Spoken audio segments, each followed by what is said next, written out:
In a far-scattered spiral of star lanes, a long, grinding war had drained hope from every side. And every world that watched from afar knew that the old alliances had failed, that the veteran fleets had burned themselves into shadows while the enemy still marched forward, and among all those fading banners, one small blue world had stayed silent and unseen, while its people listened and learned and waited. The humans were not mighty by size or by number, and they were not gifted by ancient relics, yet they were shaped by relentless survival on a harsh world where storms and hunger and rival tribes had carved in them a quiet, stubborn fire, and when the call for help finally reached their councils, they did not rush with bravado. They studied the enemy, they mapped the front, they traced every weakness with careful hands. The enemy known only as the Horde was a tide of living metal and ruthless minds that moved like a storm, through systems swallowing planets and crushing fleets. And all who had faced them before had relied on heavy guns and rigid formations, and all had fallen when the Horde shifted and flowed around such slow tactics. Humans chose a different path.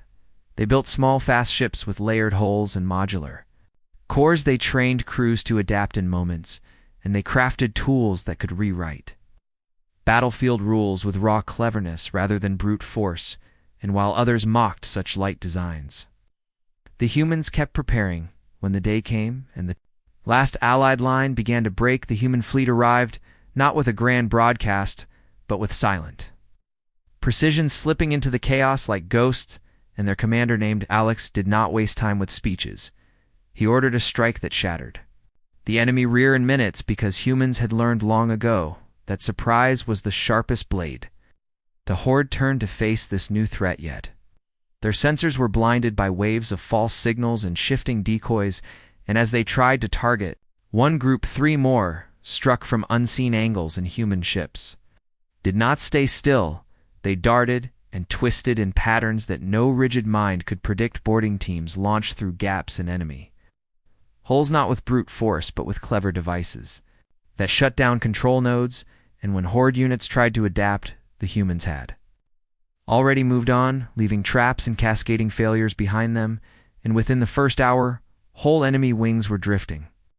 Silent Allied fleets watched in stunned awe as this strange new style tore through a foe that had crushed them for years, and hope surged through every channel as human ships began to coordinate with battered allies, guiding them into safe positions and sharing targeting data with swift clarity. By the second hour, the Horde attempted to regroup, yet every cluster they formed was met by a swarm of human drones that hacked and disrupted their cohesion, turning their own numbers into a liability. And humans had designed these drones not as simple weapons, but as thinking tools that learned the enemy, even as they photalics kept the pressure constant, never letting the Horde settle. And every time they tried to bring heavy fire to bear, human ships slipped away only to return from another vector, and the battlefield became a living puzzle that only the humans seemed able to solve. By the third hour, the Horde flagship was isolated, its vast bulk suddenly useless against the precise strikes that pierced its defenses, and teams led by a calm captain named Eli breached its core and disabled its command network.